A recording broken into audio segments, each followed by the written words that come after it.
This is Steve Zeltzer with WorkWeek, and we're going to be hearing today from Brian Kwoba. He is a professor at the University of Memphis, and he is the author of a very important book which has received awards.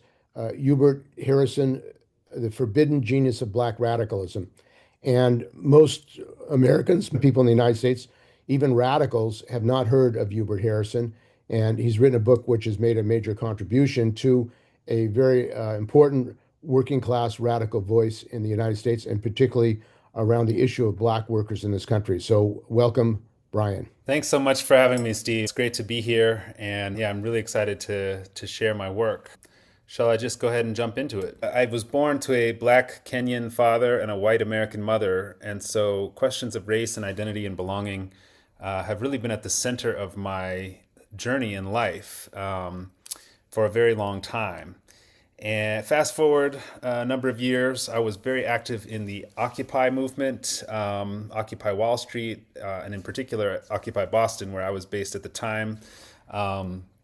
This, for those who don't know or were not around, was a mass movement in the United States. And really, there was a global sort of movement happening after the Egyptian Revolution, the overthrow of the dictatorship in Egypt.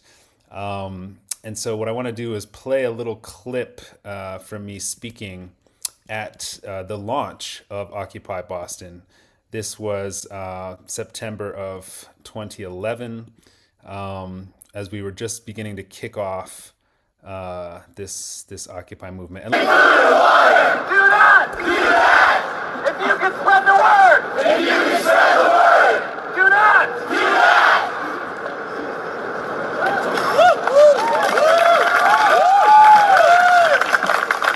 How long do we stay? How long do we stay? I said, how long do we stay? How long do we stay? Until the people join us! Until the people join us!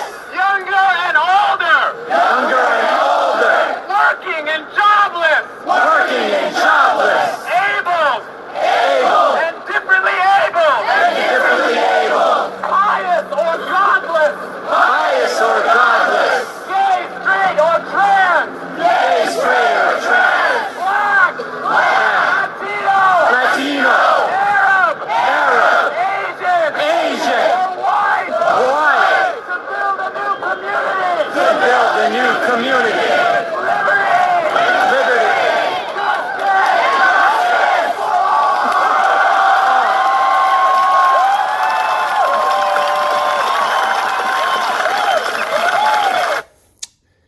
yeah, so those were some heady days, the Occupy days. I remember it like it was yesterday. I can't believe it's already 15 years ago now.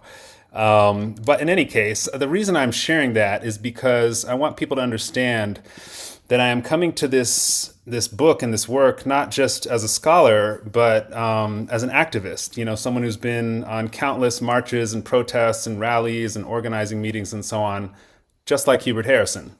In fact, almost a century before Occupy Wall Street, Hubert Harrison occupied the attention of a large crowd in front of the New York Stock Exchange on Wall Street, and he was speaking about the subject of socialism.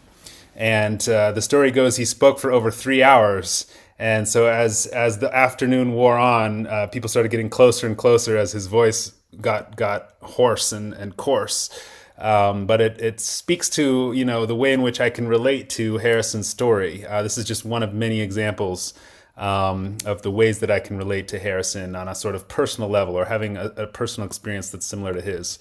So I'm going to give an overview of my book, talking about Harrison as a freethinker, as a socialist, black internationalist, free lover, and then, of course, the inevitable question, which is Harrison's historical erasure, right? How is it that so few people have heard of Hubert Harrison? And I like to start with this quote from Harrison, which really captures, I think, something very Harrisonian about how he would go about getting knowledge. This is his message for the youth on education. He says, "Get education, quote, not only in school and college, but in newspapers, in marketplaces, institutions, and movements. Prepare by knowing and never think you know until you've listened to 10 others who know differently and have survived the shock." And so Yes, I think that's a very valid and relevant method for getting knowledge. Even to this day, when we have so much misinformation, disinformation, we still have to be able to get knowledge, but we can't be sure of it unless we test it against others who know differently and see if we survive the shock. So let's see if we can survive the shock of Hubert Harrison. Harrison was born in 1883 in St. Croix, a Caribbean island, which is now part of the U.S. Virgin Islands. He was born to plantation workers, very humble background, had some training in the Anglican Church, becomes an orphan as a teenager, and moves to New York City right at the turn of the 19th into the 20th century. And this was part of a wave of migration from the Caribbean. You know, thousands, tens of thousands of migrants from places like Cuba and Haiti and St. Croix and Barbados and Jamaica are moving to the United States, seeking better life outcomes, better educational and job prospects, as immigrants tend to do. And they were shocked when they arrived in the United States because of the violent system of white supremacy we call Jim Crow segregation. The most shocking thing, perhaps, was lynching. That is the horrific method of white mobs murdering people, predominantly African-American men in this period, for which there was no analog in the Caribbean. And so many folks, including Harrison, were just really mind blown when they saw this horrific practice that was systemic and endemic in the early 20th century United States. One of the things Harrison's noticing about these white racist lynchers is that they're Christians. And so one of the things he begins to question is the church and Christianity. He writes a letter to his mentor, Miss Frances Reynolds Keyser, where he says, "I'm an agnostic," which simply means a man shall not say he knows or believes that which he has no scientific grounds for professing to know or believe. And in taking this step, Harrison was effectively joining what was then called the free thought movement.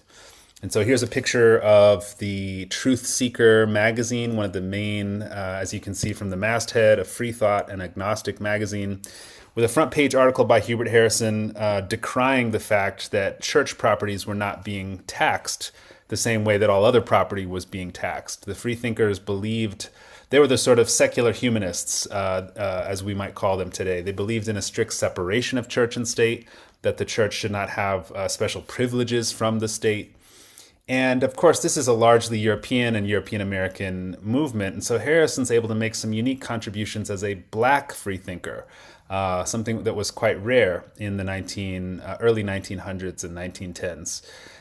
For example, Harrison writes, quote, "It should seem that Negroes of all Americans would be found in the free thought fold, since they have suffered more than any other class of Americans from the dubious blessings of Christianity. Yet the church among the Negroes today exerts a more powerful influence than anything else in the sphere of ideas." Now that might sound familiar because I think the church still exerts a profound influence on black communities and many others in the sphere of ideas. Harrison here is, of course, explaining why it is that black communities were so conservative, which according to him was because Christianity still enslaves the minds of those whose bodies it had long held bound.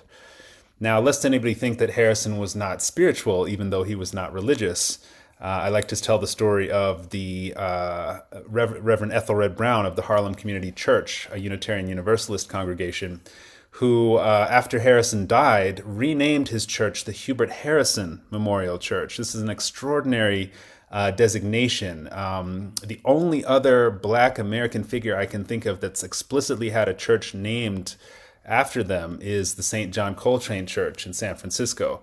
So it's an extremely rare thing for a black American to be named for a church, and even more rare for a vociferous agnostic who believed that the church and was in league with the capitalist class to dupe and exploit the workers of the world. This is almost certainly the only church named for a figure like that. Now, this is the Gilded Age of the robber barons. You have to think back to, the John D. Rockefellers and Vanderbilts and Carnegies and J.P. Morgans of the world who had monopolized entire industries in things like oil and railroads and steel and banking, respectively. And of course, they got rich by exploiting the labor of working people. Steel workers, for example, in the case of Andrew Carnegie, the steel magnate. Child labor was perfectly legal in this period. And then if we're talking about African Americans, we have practices like convict leasing, for example, where companies would arrest black folks on flimsy charges and lease them literally to companies to do work. And, I never liked history when I was in school. And I know that sounds strange for a historian to say, but it's true. I just never had a history class or teacher that made it interesting and made it come alive. And so what I tried to do in this book, as much as it is a book of history, it's also meant to inform and offer lessons from history on the present. And so a perfect example of this is when we're talking about the robber barons of the Gilded Age. That's basically what we would today call billionaire oligarchs.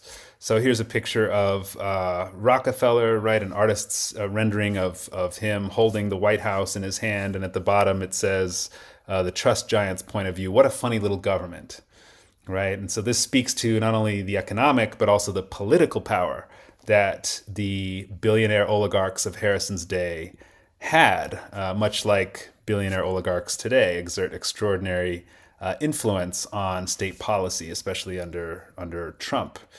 And this leads to the rise of the Socialist Party, right? Because the inequality, the exploitation of labor helped to politicize and wake up working people. So you have figures like Eugene Debs, for example, famously, the perennial presidential candidate of the Socialist Party says, "We demand the machinery of production in the name of the workers and the control of the society in the name of the people. We demand the abolition of capitalism and wage slavery and the surrender of the capitalist class." Now, the Socialist Party and figures like Debs, especially on the left of the party, were quite radical when it came to the economy, but also had some weaknesses in their race politics. So, for example, Debs famously said, "There is no Negro question outside the labor question," and the Socialist Party had nothing special to offer the Negro because, in his view, the class struggle is colorless. Now, in the Jim Crow era, this was a problematic position, but it remains one today. Sometimes people like to think of themselves as colorblind, which just disavows a massive system of oppression or one's relationship to it. And this is where Harrison comes in, because what he's going to do is make unique contributions as a black socialist that people like Debs were not able to see as clearly. So, for example, Harrison founds the Colored Socialist Club in Harlem. This is the first official black-led party formation designed specifically to reach out to black workers and organizers and recruit them into the party, speaking to their specific conditions and concerns, about racism, disfranchisement, segregation, lynching, and all the rest of it. And then he writes at a theoretical level, writes the Socialism and the Negro series, for example, which is one of the first accounts by a black socialist to systematically analyze race and class in U.S. history and to argue that, racism was being used by the capitalist class to divide workers and prevent the kind of labor solidarity that could threaten the system. I'll share some quotes because Harrison makes some points that remain very relevant today. One of the founding points he makes is that, quote, "The 10 million Negroes of America form a group that is more essentially proletarian than any other American group. Since the Negroes were brought here as chattels, their social status was fixed by that fact." This is an important question for the Socialist Party, because if you're in a party that claims to stand for proletarian emancipation, right, for working class liberation, you have to grapple with the group that is more essentially proletarian than any other, which is black folks. And as Harrison put it, quote, "Whenever large groups of men find profit in injustice to other men, they'll evolve a system of ethics to reconcile their minds to that injustice. They cannot continue to do wrong without calling that wrong right. This is why the capitalist class cannot even think justice so far as the workers are concerned. And that is why men who think they can see a social or economic advantage for themselves in the degradation of the Negro will continue to think that degradation right." He's basically speaking to, the way that they justified the repression and oppression that black workers faced as part of a more general system of capitalism in the United States. One more quote that I'll share. He says, "Politically, the Negro is the touchstone of the modern democratic idea because the presence of the Negro puts our democracy to the test and reveals the falsity of it." That black folks were not only a touchstone for American democracy, right, in the sense that all men are created equal, always had an asterisk for slavery and enslaved people, not to mention indigenous people, women, poor whites, and so on. But it's also, Harrison is showing here that black folks are a touchstone for the Socialist Party, right? Because Debs, as radically as he was about capitalism, was colorblind and did not see the need to devote specific attention to the race question in the ways that Harrison was arguing for. Let me skip ahead because I think I don't want to take too much time before we get into questions. But one of the things Harrison is excited about, in addition to the class radicalism of the Socialist Party, is that of the industrial workers of the world. This is the one of the most radical labor unions in the country, trying to bring all workers into one big union, which is why in 1913, when the Patterson Silk Strike emerges, Harrison is the only black figure who is speaking to union halls filled with striking silk workers, 20,000, mostly women, Eastern European women textile workers, alongside figures like Elizabeth Gurley Flynn, pictured here in the center next to Harrison, and William Big Bill Haywood. These are some of the most radical labor leaders in the country in the 1910s, sharing the stage with Hubert Harrison. And we just saw a general strike in Minneapolis a few months ago against ICE. And we've heard the mayor of Chicago call for a general strike. This is a subject that has come up in progressive and left discourse, labor discourse. So I wanted to share what Harrison said to the striking workers of Patterson. He said, "We consider, whether right or wrong, every blow struck by labor against capital is a blow for labor. As for the Socialist Party, no one asked the Socialist Party to come into this strike. Let it stay out if it dares. In season and out of season, we socialists must go to the workers to hear what we must do. The revolution is not coming from above, remember, but from below, working its way up from the depths. We're not here because they invaded our rights. We have none. We never had any. We're working not to get rights, but to get might. And when we have that, we will have right." So here we see the labor radicalism of Hubert Harrison, right? That he's talking about a revolution from below. He's talking about, a blow. Every blow struck by labor against capital is a blow for labor. But also, crucially, it's not just a struggle over wages and working conditions, which is important, but it's also a struggle to build working class power. Because if we can do that, we'll be able to demand and win anything we ask for, including deep social transformation. Now, unfortunately, the party moves against Harrison. The Socialist Party, as you can tell from this quote, he's willing to criticize the Socialist Party and their lukewarm attitude towards the strike, even if individual socialists like him and others were excited about it. And so the Socialist Party doesn't like these wildcat, unauthorized strikes that risk, bringing repression down on the party. They don't like that Harrison is, pushing them on the race question and these other questions. And so they end up reducing his pay, forbidding him to speak, smearing his name in the press. And the way I analyzed it quite simply is that you have a moderate, white, and middle-class party leadership moving against this radical black and working class figure of Hubert Harrison. And ultimately, they end up driving him out of the party. And this is yet another example, again, of how the Negro is the touchstone, right? Because Hubert Harrison himself becomes a touchstone for the purity of the Socialist Party, or the fidelity and integrity of its claim to stand for the emancipation of the whole working class, even though they were neglectful at best of black workers in this period. Now, all was not doom and gloom. And I want to speak a little bit about Harlem as a community here, because this is one of the most vibrant and dynamic and the largest black community by 1930 in the United States, thanks to Afro-Caribbeans, but also Southern African Americans, from Georgia and Alabama and Mississippi and so on, who are migrating to northern urban centers like New York. So we're going to just take a moment to imagine Harlem a century ago. I'm going to play some sounds and show some sights from that period.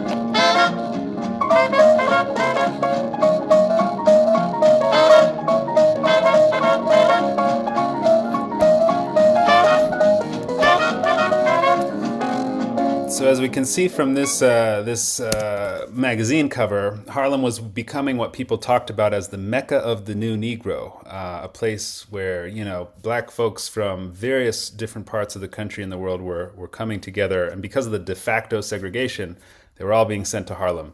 And it becomes a very vibrant community. By the time we get to World War I, we have what's called the New Negro Movement. Here's a rally from 1920, which you can see the sign here says, "The New Negro has no fear." This was a political awakening thanks to, in part, to World War I, which I'll come back to in a moment. I have a whole chapter in the book called The Outdoor Grioversity because one of the things that Harrison is spearheading is this culture of stepladder oratory, where he would literally speak to audiences large enough to block traffic, and on a whole range of different subjects, everything from ancient African civilizations to the geopolitics of, World War I, to sexuality and religion and culture and arts and science and technology. And it's a really vibrant space because this is a time before the internet, before television, before even radio had any African-American programming of any kind.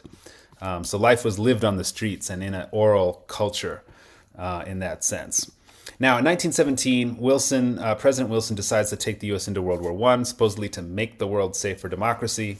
That may sound familiar to those of us who've heard democracy rhetoric being used to justify, subsequent U.S. wars. Harrison called it a white world war. He said this is about white imperial powers fighting over who's going to colonize the rest of the world.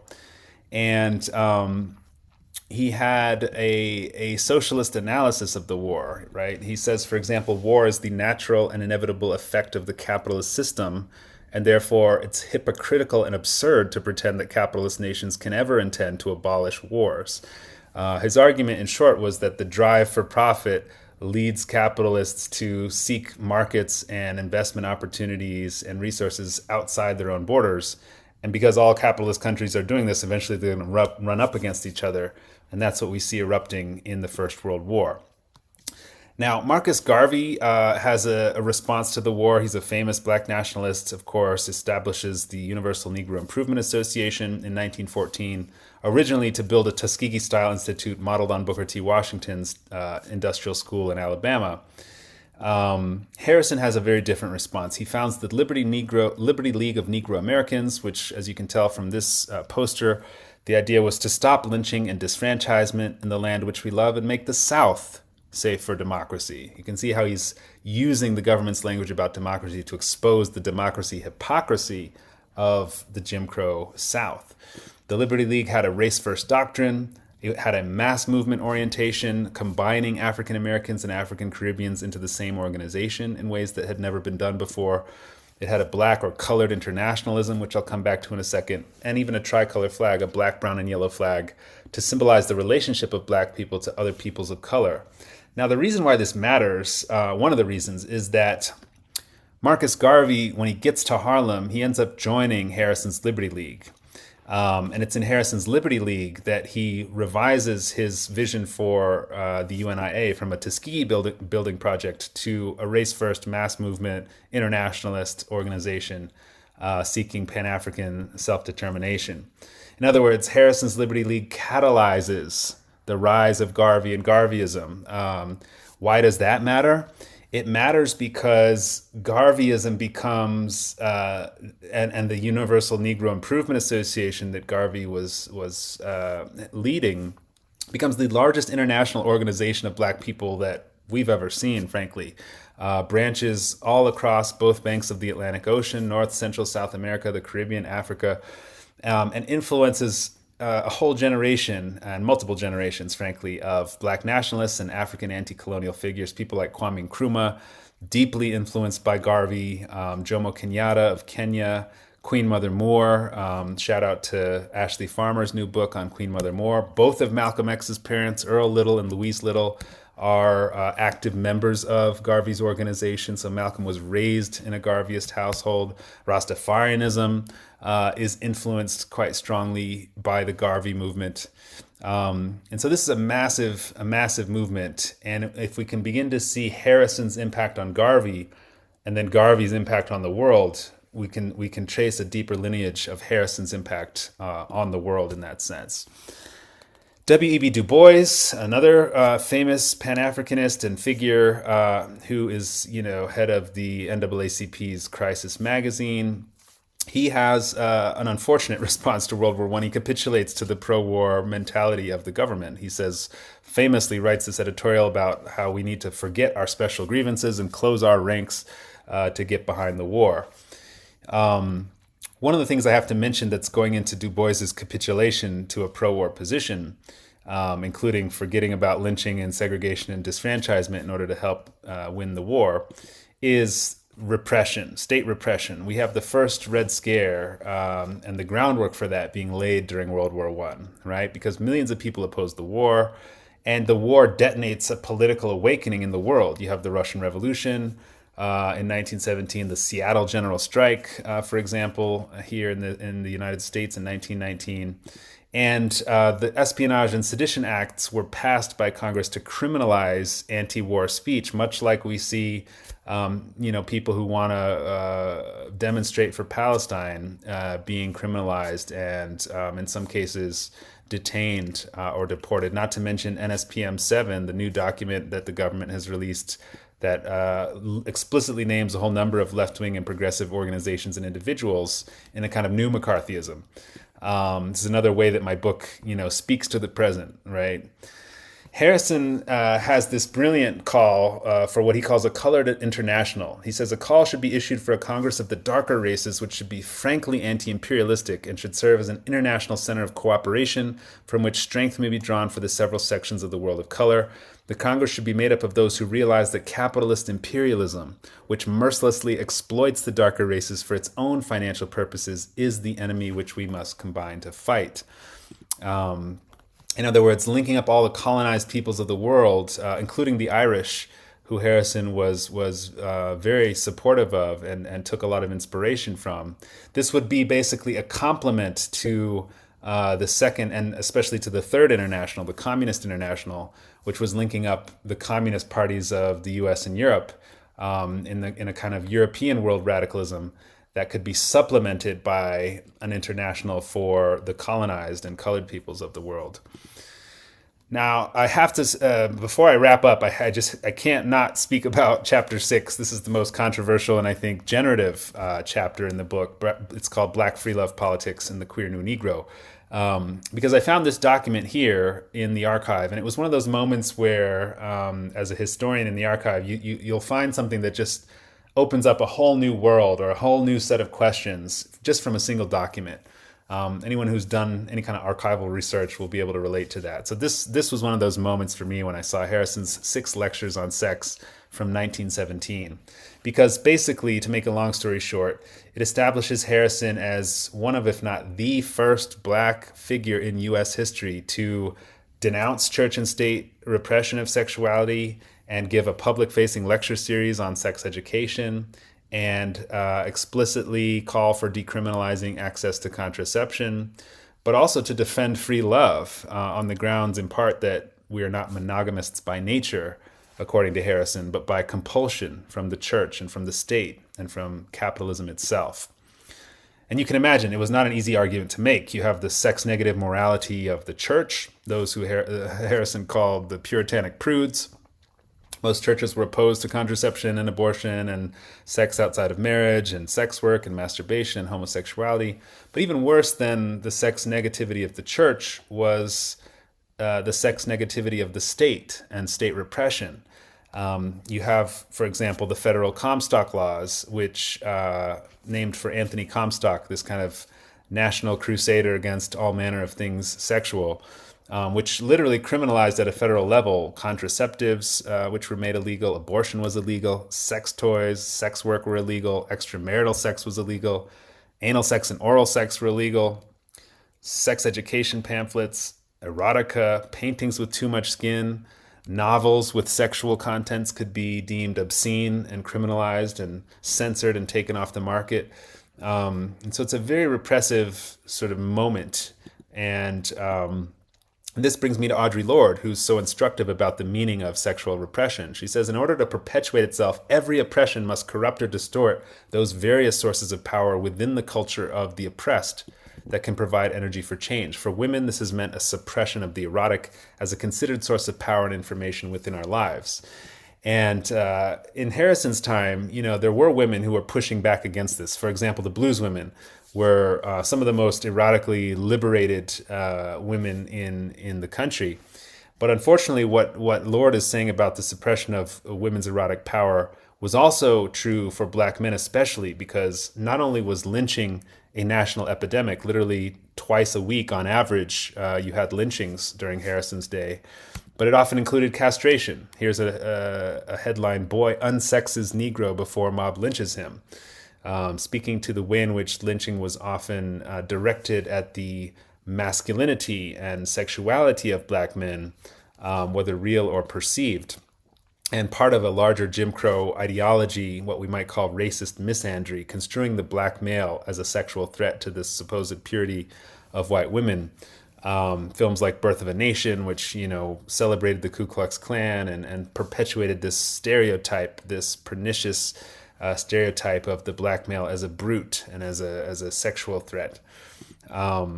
So if you can imagine, this context of church repression of sexuality, state repression of sexuality, anti-black repression of sexuality, to come out as a black free lover in that context is mind blowing. I mean, it's completely revolutionary in ways that we still may not have caught up to. So as I wrap up, I just want to end on this inevitable question, which is, how has Hubert Harrison been so thoroughly erased from popular memory? Most people in the world, including in the United States, have never heard of Hubert Henry Harrison. And so how has that been the case? Well, I sum it up. I talk a lot about this in the book, but to sum it up, basically Harrison made all these criticisms of individuals and institutions who might otherwise have preserved his memory had he not criticized them, right? So the Socialist Party, for example, because Harrison was critical of the Socialist Party, they wrote him out of their history. We could say the same about the Garvey movement. Harrison was deeply influential on the rise of Garvey and Garveyism, but because Harrison became critical of Garvey, Garvey's authoritarian behavior, Garvey's financial mismanagement, Garvey's dreams of a black empire over which the sun would never set, the Garvey movement writes Harrison out of their history. Same with the Harlem Renaissance. Harrison was critical of the Renaissance framework. He said, the matter of a Negro literary renaissance is like the snakes of Ireland. There isn't any. And what he meant was that people who were peddling this new quote-unquote Renaissance narrative were just demonstrating their ignorance about the rich tradition of black literary production going back to the 1800s, right? In figures like William Wells Brown and Paul Laurence Dunbar and Pauline Hopkins and Frances Ellen Watkins Harper and Charles Chestnut and so on and so forth. The idea being that white folks had come up to Harlem, discovered the Negro, and decided to pick a few artists that were palatable to white audiences that they could market for commercial purposes, and called that a Renaissance. And so therefore the whole Renaissance framework wrote Harrison out of the history of Harlem as well. I want to share just this last quote from Robin Kelley because it means so much to me. He said, Brian Kwoba has written a beautiful intellectual biography as radical and original as its subject. And, for those who know of Robin and his work, I probably don't need to say any more about why that's a great endorsement.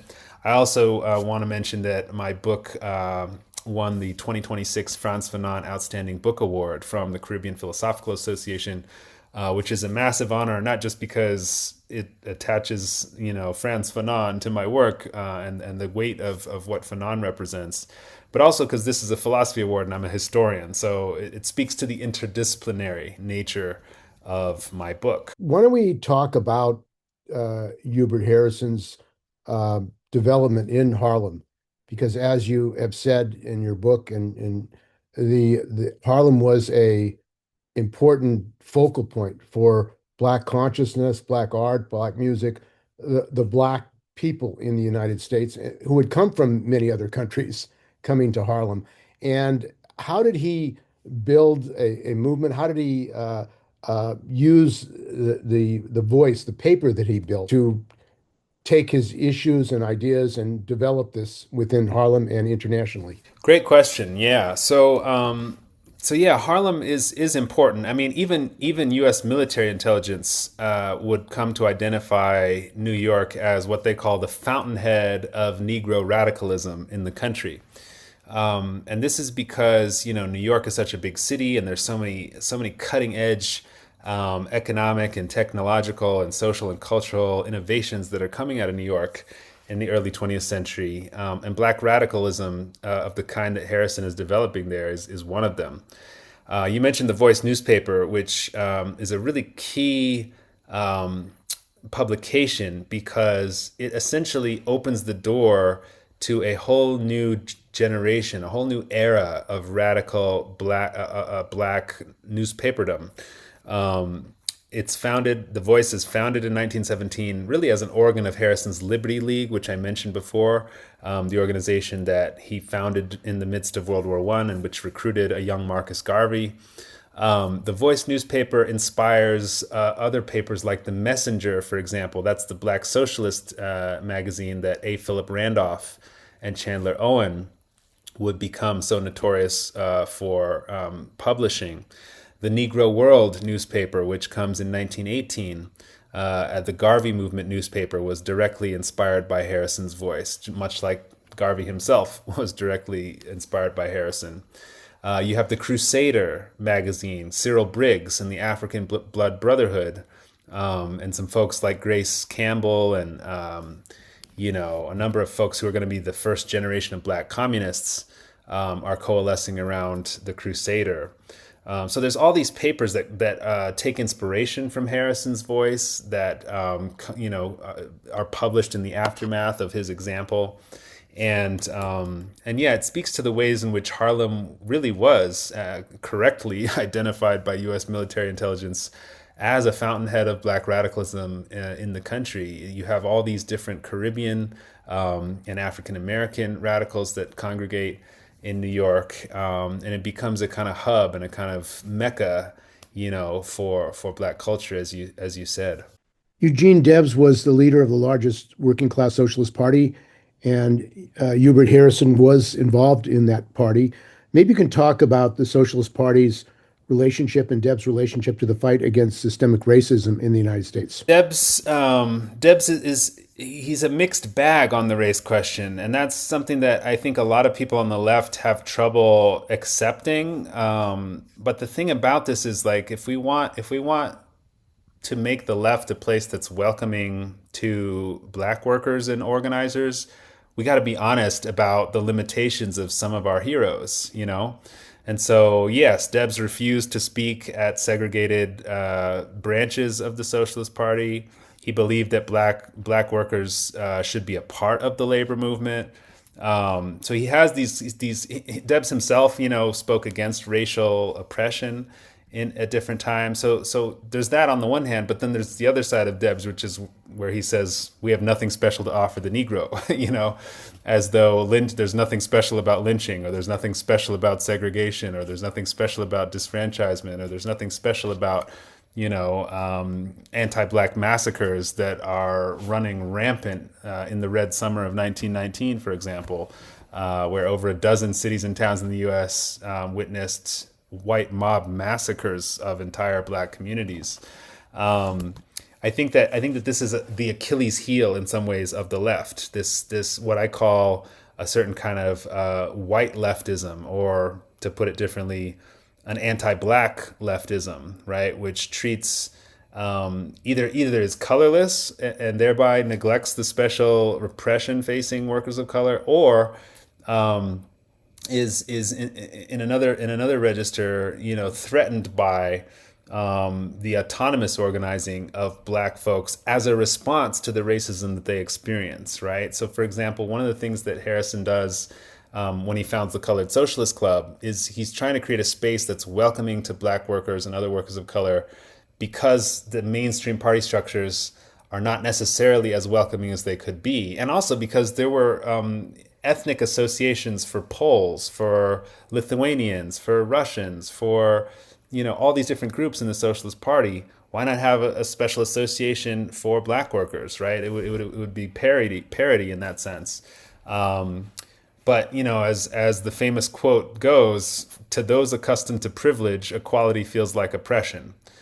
And so if you're used to the privileges of whiteness, as many of the Socialist Party leaders were, then black folks seeking equality in the party, not just as rank and file members, but as leaders as well, felt like oppression, right? And that's why I think they ultimately moved against Harrison, because they were scared of the threat of a good example, right? Or the threat of an example that could actually bring racial equality in such a way that, although it might have felt oppressive to those with privileges, was actually going to create and open the door for more black workers and more workers of color to actually feel equal and be equal in the party. And I think, when we're talking about left politics today, this remains very much an active hot button issue, the history and the legacy, but also the ongoing practices that too often make black folks feel like they're not welcome in left spaces or in, left parties, or just that their concerns aren't being met, or they can join these organizations, but at best be,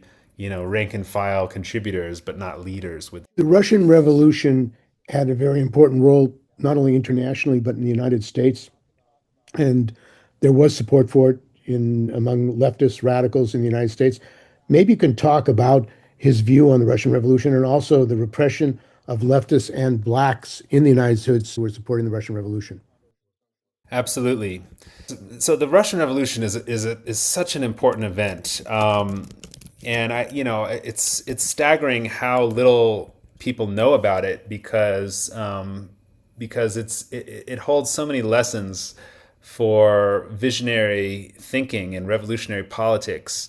The workers and peasants of Russia overthrew not only the Tsar, who had ruled for centuries, as a dynastic monarchy, but they also overthrew the structures of capitalism that were incipient and growing within Tsarist Russia by the time World War I comes along. And there's this sort of default anti-communism and Russophobia that the U.S. has had at least since the time of the Cold War, which, if not longer than that, which sort of combined to basically forbid any discussion or knowledge of the Russian Revolution in the school system and in the media and, in sort of popular memory. Harrison saw, the Russian Revolution abolished capitalism, feudalism. It pulled Russia out of the war. It gave self-determination to oppressed nationalities. It empowered, Jewish figures like Leon Trotsky, who becomes the president of the Petrograd Soviet and the commander of the Red Army in the Russian Civil War, right? Like, it does all these things to interrupt oppression and exploitation. And so this is why, according to U.S. military intelligence, Harrison was quoted as saying, "Bolshevism is the salvation of America." What he means is that the political party, the Bolshevik party of Lenin that led the Russian Revolution, was something that we needed in the United States. We needed a revolutionary party that could work for and achieve not just reform but revolution, right? The smashing of the capitalist system and state, the establishment of workers' power, and the kind of radical transformation that would liberate African Americans and other oppressed minorities, that would liberate women, right? That would liberate all the countries under U.S. imperial domination. And so the Russian Revolution is massively important, not just to Hubert Harrison, but to a whole generation of black radicals who would ultimately become the first black communists. People like Cyril Briggs, Grace Campbell, Otto Huiswoud, Richard B. Moore, Wilfred Domingo. Like, there's this whole crew of folks that are influenced by Harrison, but also influenced by the radicalism of Harlem and by the sort of breakaway from the Socialist Party of the anti-war socialists, right? Because that's the other thing. World War I really splits the party. You have pro-war socialists, you have anti-war socialists, and that's true all around the world. All the parties of the Second International, were in a crisis because of the war. and so the breakaway faction that was anti-war becomes kind of the grounds for the formation of the Communist Party in the United States, and all these black communists who end up joining because they're inspired by the Russian Revolution, they're inspired by what Bolsheviks and the Lenin and Trotsky were able to achieve. Of course, the Communist Party was the most important party around the issue of fighting racism in the United States during the 30s. I know in the West Coast, the Marine Cooks and Stewards, which was had strong communist leadership, stopped ships from sailing unless they were integrated. One of the reasons for the anti-communist witch hunts in the labor movement is that they were fighting against segregation, racism in the working class, which today is on the rise with an open fascist government. Yeah, well, unfortunately, Harrison dies in 1927, which is to say before the sort of heyday of anti-racism that the Communist Party develops in the 1930s, as you mentioned, right? I mean, there's the struggle to free the Scottsboro Boys, which the Communist Party leads. They create the Southern Tenant Farmers Union, which was organizing sharecroppers, both white and black, into the same union. They run James Ford as a presidential candidate in 1932 and 1936. They call for self-determination for the Black Belt, right? Basically, self-determination for African Americans in the South. So they do all these extraordinary things, the Communist Party in the 30s. Not to mention the unemployed councils, right? Which were very much oftentimes black-led. People like Angela Herndon, who was jailed as a black communist for leading the struggle in Atlanta for unemployment relief. So there's this great work they do in the 30s, but Harrison dies in 1927. So it's only at best it's a historical what if to imagine how Harrison might have related to the party in the 30s. But in the 20s, Harrison was, as I say in the book, once bitten, twice shy by the white left. That is, his negative experience in the Socialist Party colored his view of the communists as the Communist Party is emerging in the 20s. And I think he sees the Communist Party as a new iteration of an old kind of white leftism in the Socialist Party. Now, that said, he very much is keen to work with black communists in Harlem and actually convenes a meeting of them to see if they could help him make the Garvey movement more class consciousness. By 1920, Harrison has joined the Garvey movement, which he helped inspire, because Garvey taps him to edit the Negro World newspaper, which is essentially the premier newspaper of the African diaspora, reaching into corners of the Caribbean and Africa and Central and South America, as well as throughout the United States.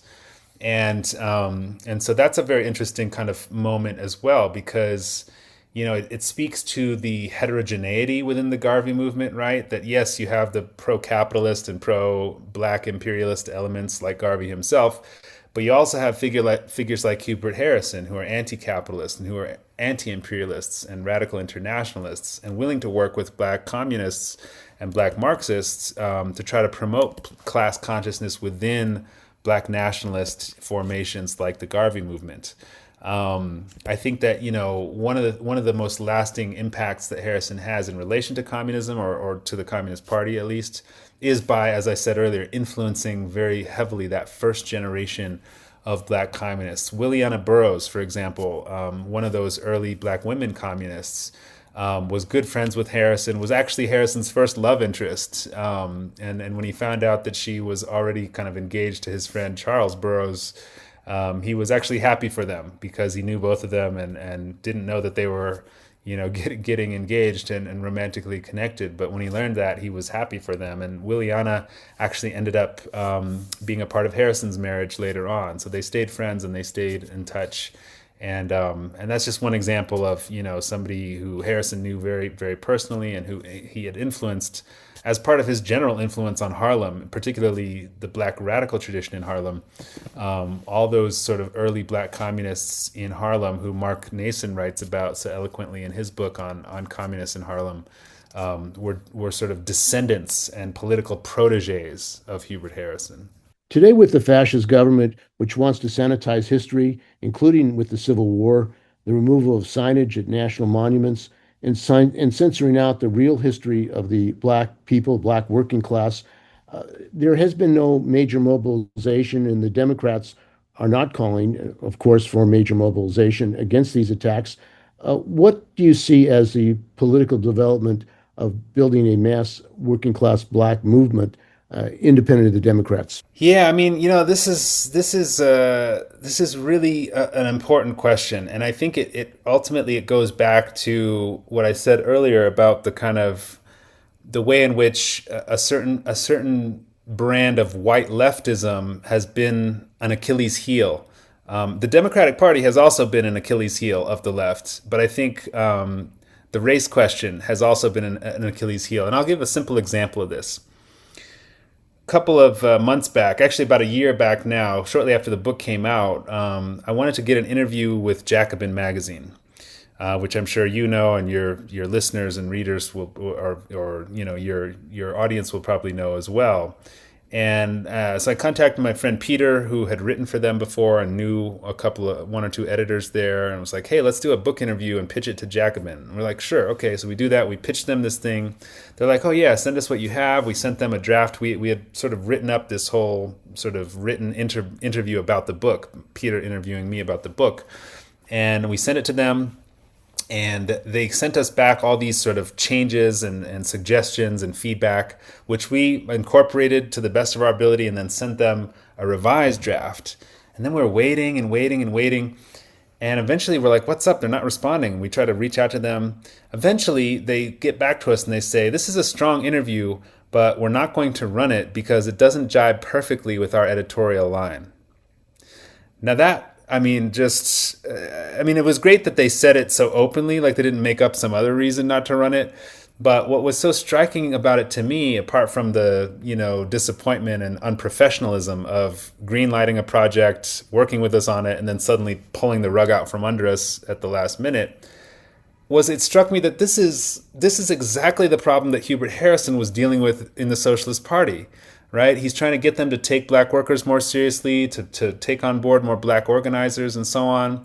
And they can't handle that. And so here we are over a century later, and certain white socialists still cannot handle Hubert Harrison because it doesn't jibe perfectly with the editorial line. And so it's like, well, if black folks have been trying to say this to you for over a century, that we are the most essentially proletarian element, that we're more thoroughly exploited than other workers, right? You claim to stand for proletarian emancipation. How dare you not put the black worker at the center of your project, both at a theoretical level, in terms of how you understand capitalism and the relationship between race and class, but also at a practical level in terms of who you're organizing with, who you're organizing for, where your base building is taking place or not. I think that one of the questions that has come up, when we're talking about politics today, is the DSA, right? The DSA is the sort of most significant, I guess you could say, descendant of the Socialist Party of Harrison's day. I mean, it's one of the few that's left, right, in terms of a viable and sort of dynamic socialist organization in the country. And shout out to DSA for winning all these offices, not just Mamdani in New York, but, all these other DSA and sort of DSA-aligned candidates that are winning. But again, there's a problem here because the history of social democracy is one of accommodation to not just capitalism, but also imperialism, right? I mean, we could talk about the betrayal of the Second International when it came to World War I. All these socialist parties claiming to be anti-war before World War I, and then World War I starts, and suddenly they're all lining up behind their respective ruling classes and voting for war credits, and war funding in the governments that they're based in. We see this with Bernie Sanders. We see this with AOC when they support imperial policies, right, or when they support U.S. interventions, even though ostensibly they have sort of democratic socialist politics. I think the same problems we're still wrestling with, right? We need to distinguish between reform and revolution. Are we just making capitalism nicer and gentler? Are we just ameliorating the sort of most egregious effects of imperialism? Or are we trying to get rid of these things altogether, right? And that's connected to the question of black liberation, because oftentimes when you have reformist politics in one area, you will have them in others, right? And the question of black liberation is not just a question of reform, right? You can't just reform racism out of capitalism. You can't just reform the oppression, the specific oppression that people of African descent face. You can't just reform that away. It really requires transformation. It requires an uprooting of the system. As I said in the interview for Jacobin, I think the thing that offended them most that I said was, I basically said, because the question was like, what does Harrison have to teach us about race and class consciousness today? And I basically said that Harrison teaches us that any socialist or Marxist or class conscious project that does not place Black liberation at the center of its concerns will be dead on arrival to Black workers. And vice versa. Any Black liberation project or Pan-Africanist program that does not place class consciousness at the center of its doings will ultimately not provide anything for Black workers either, because it'll just empower a neo-colonial elite.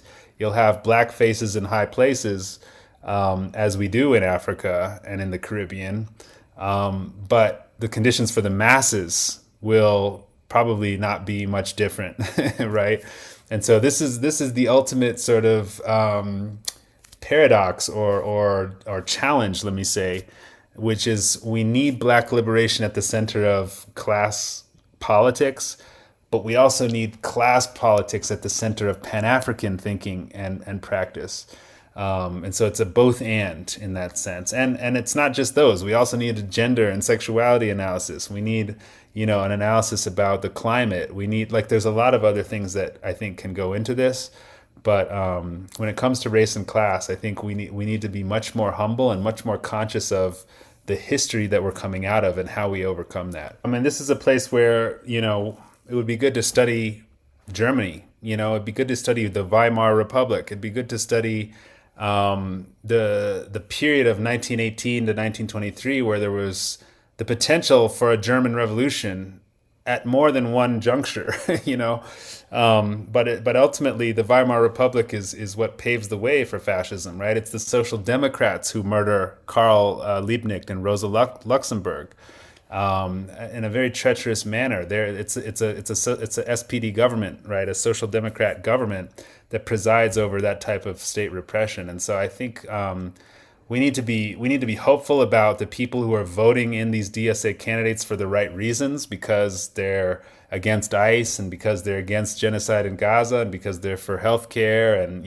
education and so on. But we also have to be cognizant, as you said, of the ideology of social democracy and the historical legacy of the role that they've played in actually stabilizing the system of capitalism, right? There's a great question that I saw with Brianna Joy Gray's podcast, Bad Faith, where they were debating, is this turn toward the DSA really going to advance sort of the struggle for social transformation revolution, or is this about sheepdogging for the Democratic Party? I think that is very much a danger. That folks will be sort of brought into the Democratic Party fold through a socialist door, or a supposedly ostensibly socialist door, and end up in this capitalist imperialist party that has really nothing left to salvage within it. And I think we need a fundamental break, from it. Thank you, Brian. I think you've made an important contribution in your book, Hubert Harrison, Forbidden Genius of Black Radicalism. I think it's important for working people in the United States and internationally to look at the contribution of Hubert Harrison, to learn from his struggle and history for our work today. So thanks for joining us on this show. Thanks so much for having me. I'm grateful to be a part of this. And I'm also coming to California in October. So I look forward to sharing those book event dates with you as I confirm them. And hopefully some of the folks in your audience might be able to come out and see me live at an event in the Bay Area.